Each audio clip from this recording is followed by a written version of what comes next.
오늘은 성령 강림절 후 첫 번째 주일이고 우리 감리교회의 생일격이 되는 웨슬리 회심 기념 주일이며 또 우리 교회는 2024년 5월달 마지막 주일을 오늘이죠. 마지막 주일을 청소년 주일로 제정하고 지키기로 했습니다. 어린이 주일도 있고 청년 주일도 있고 한데 청소년 주일이 없어요. 청소년들도 서운해하고 또 교회도 그래서는 안 될 것 같고 그래서 청소년 주일을 제정합니다. 그리고 이게 우리 교회만 한다고 될 일이 아니어서 우리 감리교 총회에 공식적으로 건의를 하려고 합니다. 5월 마지막 주일이든지 아니면 어느 좋은 주일을 하시든지 해서 기독교 대한감리회가 지키는 청소년 주일을 제정해달라 그렇게 청원을 할 예정입니다. 잘 이루어지기를 바랍니다. 성령 충만한 인생의 변화가 여러분에게 있기를 바라고요. 또 진정으로 감리교회다운 감리교회 그리고 감리교인으로 변화하시는 주일이 되기를 바라고요. 특별히 우리 이 청소년들을 존귀하게 여기고 그들이 훌륭한 신앙인으로 또 시민으로 이 사회의 지도자로 자라날 수 있도록 책임과 의무를 다하는 그러한 교회로 성도로 변화되기를 간절히 바랍니다. 특별히 요즘 이단들이 이런저런 위기 상황에 교주가 죽을 위기에 처해 있다든지 이런 상황에 처하면서 이단들의 공세가 아주 적극적이고 집요하고 창의적인 방법을 동원해서 우리들의 젊은이 청소년들을 포섭하려고 애를 쓰고 있습니다. 지금부터 이제 방학 들어갈 무렵 이럴 때 중요한 시점이죠. MBTI 심리 검사를 해주겠다. 영어 회화를 값싸게 배울 수 있도록 해주겠다. 아주 좋은 사회봉사가 있으니 함께 하자. 이런 갖가지 다양한 방식으로 하고 방법을 잘 아시죠? 그렇게 해서 이렇게 인적사항을 좀 써놓으면 그걸 갖고 우리 그 대상자들 주변을 조사를 합니다.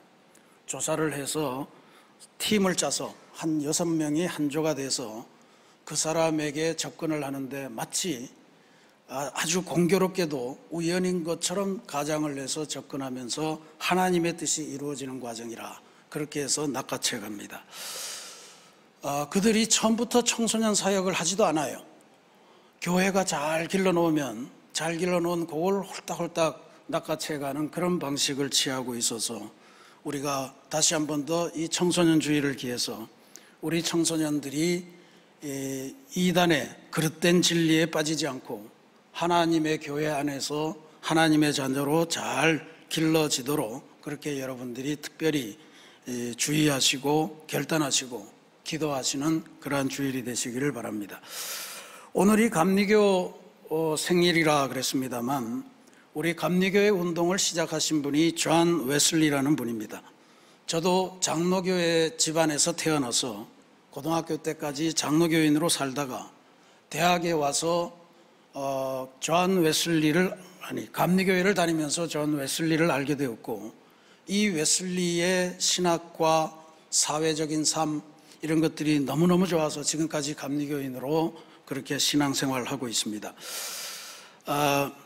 웨슬리가 신앙운동, 감리교회 운동을 하던 영국 사회는 이제 봉건 사회에서 근대 사회로 넘어가는 지점에 산업혁명이라고 하는 기술혁명을 겪는데 그 앞부분에 있었던 이야기입니다.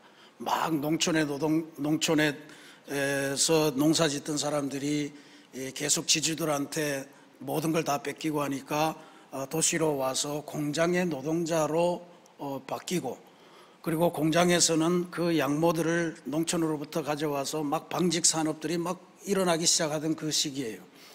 사람들은 가난하고 집안에는 먹을 게 없고 그러니까 7살 아이부터도 공장에 가서 일을 해야 되는 거예요. 물론 그때 공교육 시스템도 없었지만 그러니까 그렇게 얼마나 상황이 처참하던 시기입니까?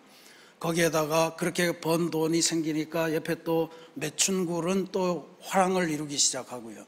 온 사회가 굉장히 어둡고 또 소망도 없고 하루 벌어서 하루 먹고 살면 그걸로 끝나는 그런 사회였는데, 이 사회적인 혼돈과 타락, 절망과 체념의 시기에 나타난 것이 바로 존 웨슬리였고, 웨슬리가 시작한 감리교회 운동, 이 영적인 운동이 그때 영국 사회에 아주 정말 특별히 바닥을 이루는 노동자들에게 아주 선풍적인 그러한 관심과 호응을 얻어냈습니다. 그래서 17세기, 이게 18세기 중엽의 이야기거든요. 18세기 중엽 이후에 유럽 사회는 봉건 사회에서 근대 사회로 가기 위해서 아주 피비린내 나는 시민혁명을 거치고, 또 새로 나오는 계급이 옛날 지배계급들을 막 죽이고 뭐 사형대를 만들고 아주 복잡한 시절이었는데, 감사하게도 영국 사회는 웨슬리의 이 영적인 부흥운동으로 사람들의 정신을 개조하면서 영국 사회는 피 흘리는 일 없이 봉건 사회에서 근대 사회로 이행할 수 있었다라고 하는 역사적인 평가도 받고 있습니다. 중요한 것은 감리교회 운동은 영국에서 새 역사를 만들어내는 그러한 운동이었고, 그것이 미국으로 건너가서 중요한 역사를 감당했고요. 또 대한민국으로 선교사들에 의해서 건너와서 한국 사회를 새롭게 하는 그러한 일에 큰 기여를 했다. 그래서 오늘 여러 가지 중요한 주일이 겹쳐 있는 이 주일에 오늘 우리가 봉독한 말씀도 하나님께서 새로운 시대를 시작하시는 그러한 장면의 출발점을 이야기하는 그러한 내용입니다. 하나님이 뭔가 새 일을 시작하시는데 하나님의 사람이 필요해서 이사야를 부르시는 장면이에요. 그래서 이 말씀을 보면서 오늘 우리에게 주시는 하나님의 말씀, 우리 인생을 위해 던지시는 하나님의 과제를 함께 묵상하도록 하겠습니다. 오늘 6장 1절 말씀에 보면 우시야 왕이 죽던 해에, 이제 이렇게 시작이 됩니다.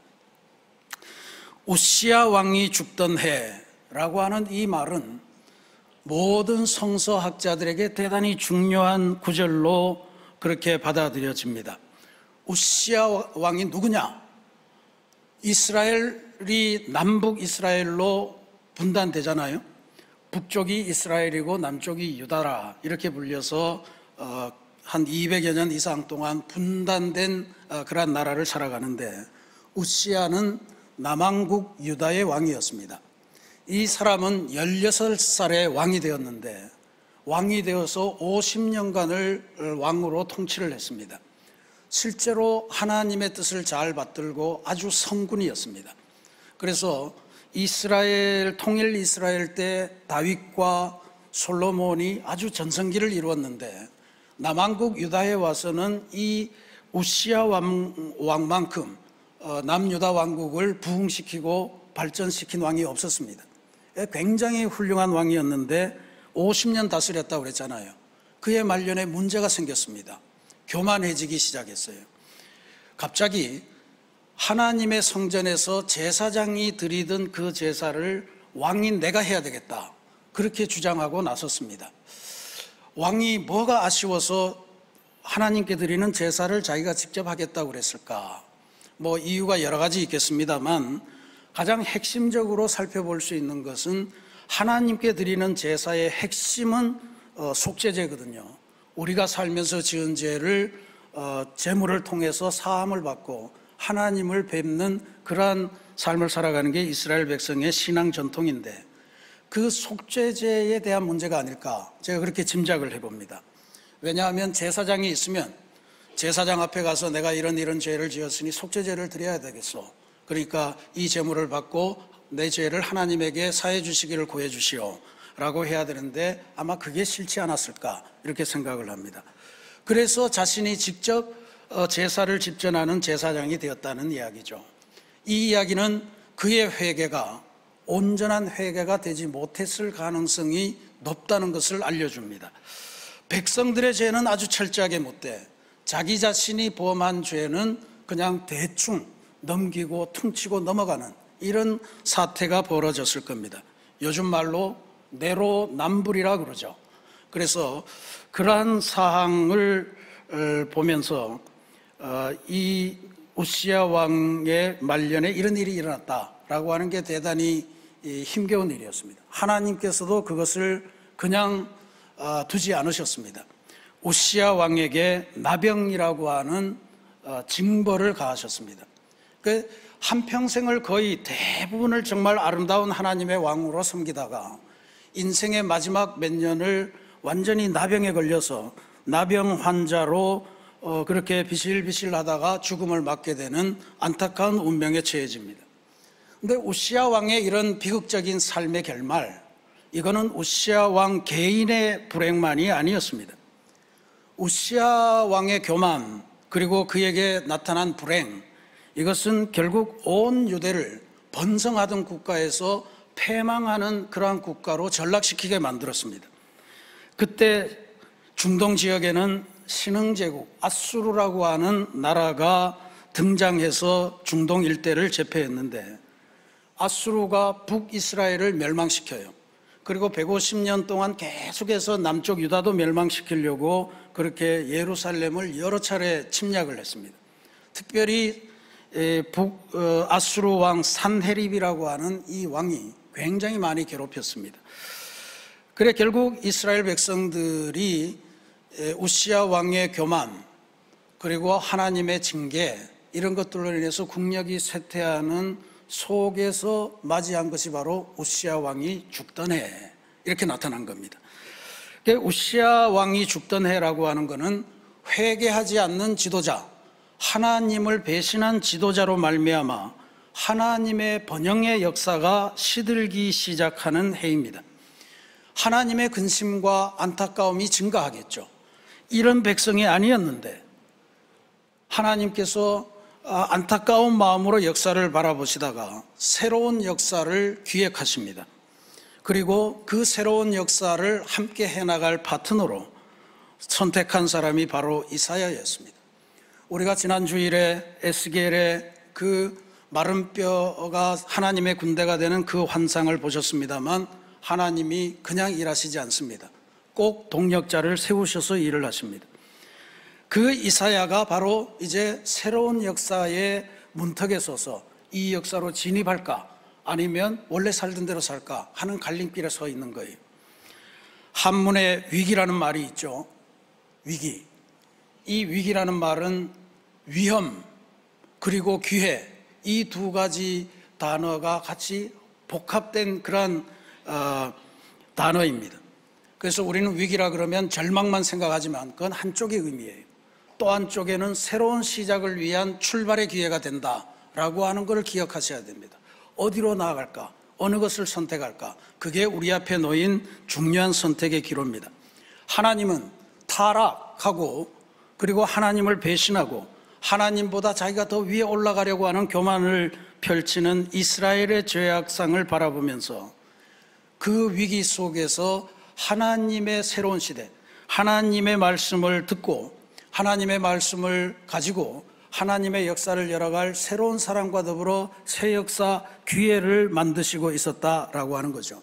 그게 바로 이사야였고, 그 이사야를 기회, 새로운 기회로 사용하기 위해서 하나님께서 부르셨는데 그게 어디냐? 바로 성전이었습니다. 온 세상이 하나님을 버리고 우상 숭배로 빠져들어가고 주술에 빠져 있을 때 이사야는 구원의 길이 어디 있을까 하는 것을 고민하고 기도하다가 하나님의 성전을 찾아왔다는 거죠. 오늘 성경 본문은 그렇게 하나님의 부름과 자기의 결단으로 도달한 이사야가 하나님을 체험하고 선지자로 다시 나서는 과정을 그리고 있습니다. 그러니까 오늘 6장 1절부터 8절까지 쫙 보면 오늘 우리가 드리는 예배가 바로 이 모습이어야 된다라고 하는 것을 보여줍니다. 크게 두 가지예요. 하나는, 첫 부분은 전부 다 하나님의 영광을 드러내고 있습니다. 하나님께서 높은 보좌에 앉으시고, 그리고 그랬는데 하나님의 옷자락이 온 성전에 가득 차 있습니다. 여러분이 앉아있는 그 의자마다 하나님의 옷자락의 영광이 다 스며들어 있는 거예요. 그리고 연기가 충만하게 그 성전 가득 채웁니다. 그리고 막 진동하는 소리가 나고, 이거 전부 다 하나님이 이 세상의 주인이시고 우주의 주인이시고 여기에 와 계시지만 지금 온 세상을 다스리고 계시다라고 하는 하나님의 영광을 묘사하는 상징적인 표현이에요.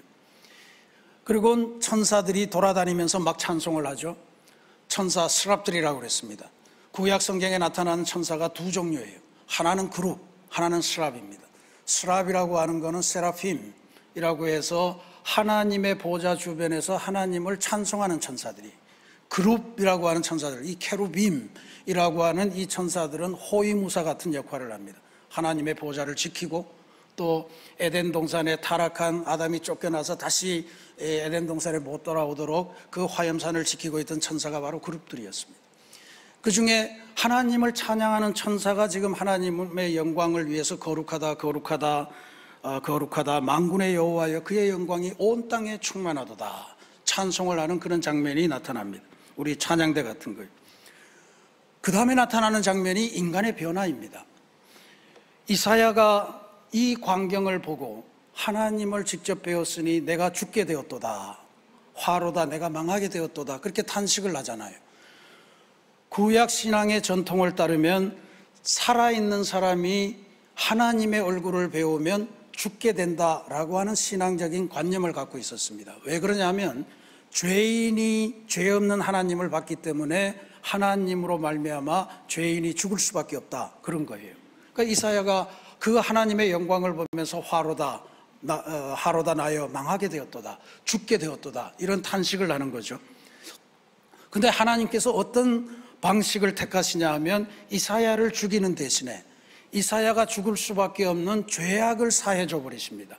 제단 숯불을 가져다가 천사가 그 입에 대고 이제 내 죄가 사해졌다라고 선포를 해요.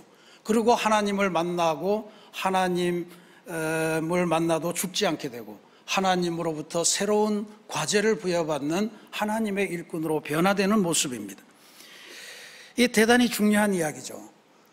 오늘 우리가 새로운 사람으로 변화된다라고 하는 것, 그게 어떻게 가능할까요? 우리가 연초마다 계획을 세우고 올해는 내가 뭘 해야지 어떻게 됩니까?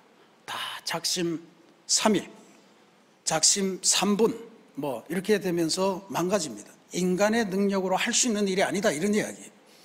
결국 오늘 하나님께서 보여주시는 것은 이 역사의 기로에 서서 이사야가 죄인된 삶에서 하나님의 일꾼된 삶으로 전환되는 결정적인 핵심은 바로 예배에 있다라고 하는 것을 알려주는 말씀이에요. 하나님께서 천지를 6일 동안 창조하시고 7일째는 안식하셨다. 이 안식이라는 말의 히브리어가 샤바트 그럽니다. 아마 영어에도 지금 비슷한 단어로 쓸 거예요. 이 안식이라고 하는 샤바트는 쉬다라고 하는 것에 중요점이 있지 않습니다. 멈춘다, 그친다 하는 것에 오히려 중점이 가 있어요. 우리가 세상의 7일을 살면서 6일 동안 줄기차게 우리의 가정의 생계를 위해서, 나의 승진을 위해서, 내 꿈을 위해서 열심히 살잖아요. 그런데 7일째에는 멈추라는 이야기예요. 멈춰서 뭘 하느냐? 하나님을 묵상하라는 이야기입니다.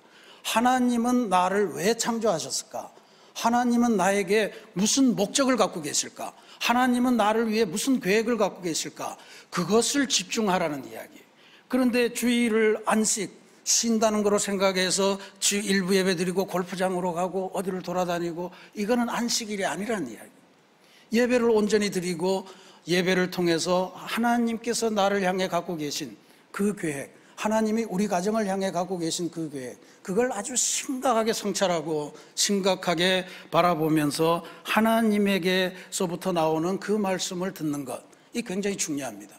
여러분, 이런 게 일주일에 한 번 있는 게 좋겠어요? 아니면 일주일에 2번 있는 게 좋겠어요? 2번 있는 게 좋겠어요? 3번 있는 게 좋겠어요? 이걸 일주일에 한 번 하는 게 낫겠어요? 매일 아침마다 하는 게 낫겠어요? 약도를 갖고 인생을 살아가는 것, 이게 훨씬 좋은 겁니다. 여러분들이 이 교회 예배당까지는 오지 못하더라도 요새는 전화기만 키면 새벽 예배에 접속할 수가 있어요. 그렇게 하루의 삶의 내비게이션을 갖고 하루의 삶을 시작하시면 시행착오를 줄일 수 있고 하나님께서 기뻐하시는 발걸음을 한 걸음 한 걸음 나아가게 되는 그런 변화가 나타날 줄로 믿습니다. 이사야가 죄사함을 받은 후에 하나님께서는 다시 당신의 근심과 안타까움을 표하면서 이사야로 하여금 선택을 요청하십니다. 하나님이 이런 말씀을 하세요. 내가 새 역사를 시작하려고 하는데 누가 나를 위하여 갈꼬? 우리가 지난주에 하나님께서 사람에게 물으셨던 중요한 질문들, 아담아 내가 어디 있느냐, 가인아 네 아우 아벨이 어디 있느냐 하는 질문을 물으셨는데, 이 뼈들이 다시 살 수 있겠느냐 하는 것도 물으셨는데, 오늘 이 질문도 대단히 중요한 질문입니다. 누가 나를 위하여 갈꼬? 이 말에는 한편으로 하나님께서 내가 아무리 세상을 돌아봐도 지금 내가 이 타락한 세상 속에서 새로운 계획, 새로운 세상을 열려고 하는데 나를 위해서 갈 사람이 너무 없네, 안 보이네 라고 하는 하나님의 탄식이 섞여 있는 것임을 우리가 이해해야 할 줄로 믿습니다. 누군가는 응답을 해야 됩니다. 그래, 변화된 이사야, 죄를 씻음받은 이사야가 하나님의 초대의 그 음성에 응답합니다. 주여 내가 여기 있나이다, 나를 보내소서. 주여 내가 여기 있나이다, 나를 보내소서.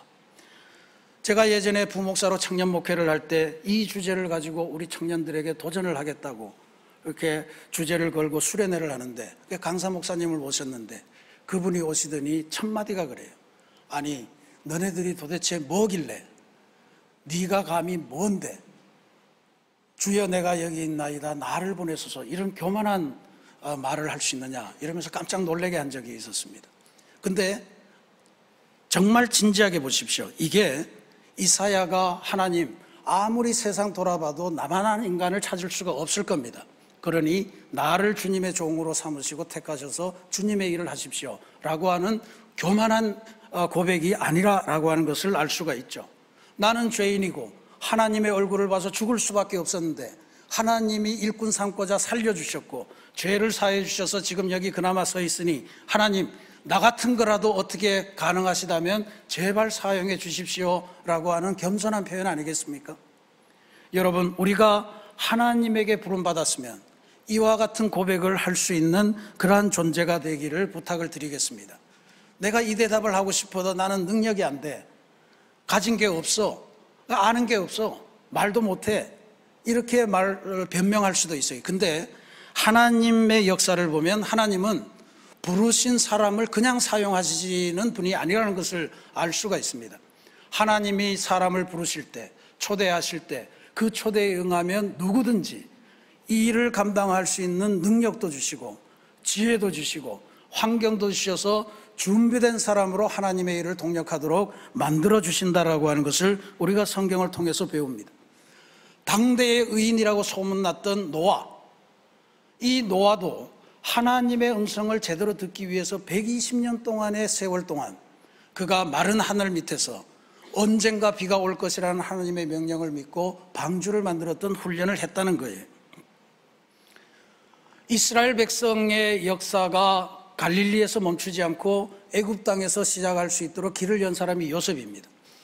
이 요셉의 삶을 생각해 보면 어떻습니까? 그가 구덩이에 빠져서 죽을 뻔도 했고, 그 다음에 이방 사람들에게 노예로 팔려갔고, 노예로 팔려갔는데도 또 구속되고, 그러는 여러 가지 과정을 통해서 그 요셉이 뭘 느낍니까? 하나님이 그때마다 나와 함께 하셨다. 하나님이 그와 함께 하심으로 주변 사람들이 다 요셉을 좋게 보는 거예요. 하나님이 돌보심, 하나님의 인도하심으로 승리하는 인생이 있다는 것을 요셉이 그 오랜 과정을 통해서 훈련받았던 것입니다. 출애굽의 역사를 이루시기 위해 선택한 사람이 바로 모세입니다. 모세도 어떻습니까? 이방 땅에서 히브리인이라는 이유로 태어나자마자 죽을 뻔했습니다. 간신히 살아나서 애굽의 왕궁에 가서 40년 동안 왕자의 교육을 받아요. 그리고 다시 사건이 생겨서 광야로 쫓겨가서 다시 40년 동안 하나님의 제자로 훈련을 받습니다. 그리고 나서야 비로소 하나님의 명령을 받고 출애굽의 사명을 감당하는 지도자가 될 수 있었던 거예요. 예레미야는 어떻습니까? 나는 어리석어서 말을 할 줄 모릅니다. 그랬더니 하나님이 그의 입에 하나님의 말씀을 담기 위해서 오랜 날을 훈련시키셨습니다. 하나님께 반항하면서 하나님을 피해 도망가던 예언자 요나, 그는 또 어땠습니까? 교만했어요.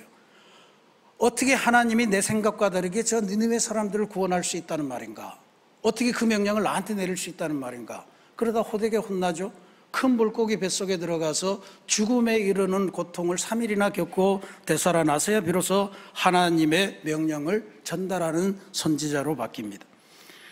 우리 감리교회 운동을 시작한 존 웨슬리도 그가 큰 꿈을 꿈고 그때 당시 영국의 식민지였던 미국의 선교사로 갑니다.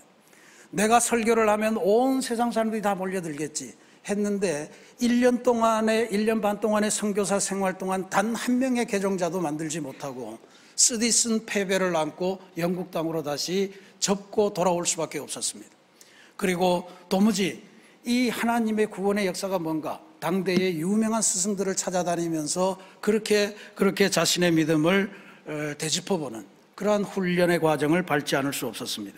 이게 바로 하나님께서 우리들을 부르시고 또 우리가 그 부르심에 응답하면 그냥 사용하시지 않아요. 우리 같은 무지랭이를 하나님의 뜻을 위해서 사용하지 않는다는 얘기. 가꾸시고 변화시키시고 가르치시고 다듬으시고 하나님의 제자로 만드신 다음에 일꾼으로 쓰신다는 거예요.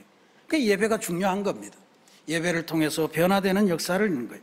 그러고 나서야 비로소 주님, 이제 제가 여기 주님 앞에 있음을 깨닫게 됩니다. 주님, 저 같은 것도 가능하시다면 사용해 주옵소서 하는 고백을 하는 거예요. 사랑하는 우리 새신교회 성도 여러분, 오늘 우리가 살아가는 인생의 여정도 우시야 왕이 죽던 해로 표현되는 그러한 격동기를 살아가고 계실 거라고 믿습니다. 여러분의 인생도 중요한 갈림길이 있을 거예요. 여러분의 가정에도 아마 큰 기도 제목이 있을 겁니다. 우리 새신교회도 희년행진을 하자며 새롭게 부흥하는 그런 기도 제목을 갖고 있습니다. 우리 대한민국도 지금 여러 가지 힘겨운 속에서 새로운 나라로 가야 된다라고 하는 그러한 의견이 모아지고 있는 상황입니다. 이 모든 기로에서 하나님을 두려워하지 않는 시대가 열렸다라고 하는 건 우리에게 대단히 큰 충격입니다. 핵심이 뭐냐 하면 하나님을 두려워하지 않고 하나님의 뜻 대신에 내 뜻이 하나님을 통해서 관철되기를 바라는 탐욕의 시대가 열리고 있다는 거예요. 이 대단히 위험한 일입니다. 그러니까 주변에 누가 죽어가도, 주변에 누가 불행한 일을 당해도 나한테 피해가 없으면 나는 그걸 외면해요. 제가 이번에 일본에 가서 선교사님들에게 들은 이야기 중에 아주 충격적인 이야기를 들었습니다. 야, 이거 일본이 그냥 있으면 안 되겠다. 일본을 그냥 두면 안 되겠다. 제가 그런 생각. 그냥 두면 안 되겠다는 거 뭘 하겠다는 게 열심히 기도해야 되겠다 이런 이야기입니다. 이렇게 일본 시내를 지나가는데 군데군데에 묘지들이 많아요. 묘지들이. 그래서 아니 왜 저렇게 시내에 묘지가 많습니까? 그랬더니 일본 사람들이 묘지를 좋아한다는 거예요. 여러분, 우리 같으면 묘지 있으면 거기 땅값이 안 오르잖아요. 안 하잖아요. 근데 묘지가 있어야 그 땅이 비싸진다는 거예요. 왜 그러냐? 그랬더니 거기에는 사람들이 죽어서 귀신이 돼 있는데 그 귀신들이 모든 나쁜 것들을 다 끌고 죽는데 계속. 그러니까 우리의 삶에는 더 이상 해가 없는 거예요. 그러니까 묘지를 좋아한다는 거예요. 제가 그걸 보면서 이 사람들이 사람을 괴롭히고 전쟁을 일으키고 할 때마다 이런 믿음을 가졌었나? 이 세상에 자기네들의 방해가 되는 것들은 전부 다 이웃나라에 전가하고 이웃나라 사람들을 죽이고 이웃나라 사람들에게 피해를 하고, 죄송합니다. 이 안에 일본 사람들이 있는지 모르겠지만 일본 사람들의 영적인 실태를 제가 들은 바를 전하는 거예요. 그러면서 자신들의 안녕을 추구한다. 어쩌면 우리 안에도 이런 탐욕의 정신이 있는지도 모르겠습니다. 나만 잘 살 수 있다면, 상대방이 피해를 보고 좀 탈락돼도 나는 그것으로 행복할 수 있다면 그게 그 이야기 아니겠습니까? 이게 오늘 우리 시대를 잠식하고 있습니다. 우시야 왕이 죽던 해라고 하는 게 이런 의미를 담고 있는 거예요. 하나님이 이 역사를 그냥 두시지 않고 새로운 역사를 시작하시겠다는 거예요. 새로운 역사를 시작하시는데 하나님이 그냥 천지창조하듯이 그냥 만들어버리지 않고 지금은 새로운 일꾼을 구하고 계신 거예요. 이사야 같은 일꾼들. 자신의 죄를 사함받고 하나님에게 주여 제가 여기 있나이다, 저를 보내주십시오 라고 고백하는 그 사람을 구하고 있다는 거예요. 세상의 눈으로 보면 어리석은 사람들이에요. 하나님의 눈으로 봐야 남은 자가 되고 그루터기가 되는 사람들이에요. 이 세상은 환영하지 않지만 하나님께서 좋아하시니 내가 그 길을 가겠습니다 라고 결단하는 사람들입니다. 혼란스럽고 차가운 사회입니다만 예수님의 사랑을 포기하지 않고 전하는 하나님의 그루터기들이 지금 필요해서 하나님이 우리를 찾고 계십니다. 누가 나를 위하여 갈고? 우리 모두가 주여 내가 여기 있나이다, 나를 보내소서 대답할 수 있는 그러한 성도들이 되시기를 바랍니다. 우리 주변의 삶이 진짜로 어렵습니다. 가만 보면 어린이부터 어르신 늙어서 하나님 품에 안길 때까지가 어려운 상황인 것 같아요. 요새 아이들이 얼마나 어렵냐 하면요, 아이들이 자기 엄마를 뭐라고 부르는지 아세요? 마귀 할멈이라고 부른대요. 마귀 할멈이 나타나. 얼마나 괴로우면 그렇게 이야기해요. 청소년들은 자기의 담임 선생님을 뭐라고 그러냐면 담탱이라고 그런대요. 그것도 선생님에게 받는 스트레스가, 선생님들이 스트레스를 주는, 괴로움을 준다는 게 아니고 그들의 괴로운 상황을 이야기하는 겁니다. 청년들은 직장을 구하지 못해서 여러 가지를 다 포기해야 되는 M4 시대라고 하는 시대를 살아가고 있고, 그리고 중년도 어렵고, 은퇴할 때쯤 되면 은퇴 이후에 가난한 삶이 걱정이 돼서 어렵고, 실제로 은퇴해보면 더 이상 사회가 지지해주지 못하니까, 지탱해주지 못하니까 가난한 삶 때문에 여러 가지로 어렵습니다. 또 우리 안에 와 있는 외국인 이주민들, 난민들은 또 어떻습니까? 이런저런 서름 속에서 때로는 잠재적인 범죄자로 오용받고 그런 어려움을 살아가고 있습니다. 온갖 곳에 전부 다 어려움 천지고 하소연 천지인 이 세상입니다. 하나님께서 이 역사를 끊고 내가 새 역사를 시작할 텐데 누가 나를 위하여 갈고, 그렇게 지금 우리들을 초대하고 있습니다. 사랑하는 우리 새신교회 성도 여러분, 이제 성령 감화 받아서 주님, 제가 여기 있습니다. 부족하지만 저를 사용하셔서 하나님의 나라를 이루어 주옵소서. 그렇게 하나님의 구원 계획에 기꺼이 참여하고 하나님으로 말미암아 새로운 인생으로 변화되는 그러한 은혜를 누리는 저와 여러분 되시기를 주님의 이름으로 축원합니다. 같이 기도하겠습니다.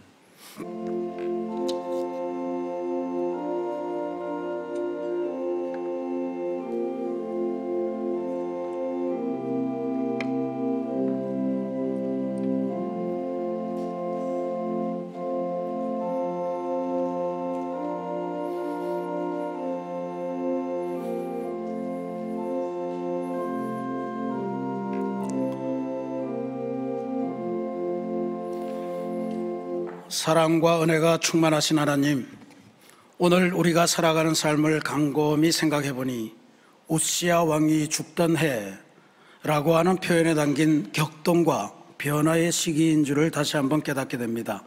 내 인생도 그렇고 우리 가정도 그렇고 우리 교회도 그렇고 우리 대한민국도 그렇고 하나님의 창조 세계도 그렇고 모든 것이 다 변화를 통해 하나님께서 기획하시는 새 시대로 건너가야 되는 순간임을 깨닫습니다.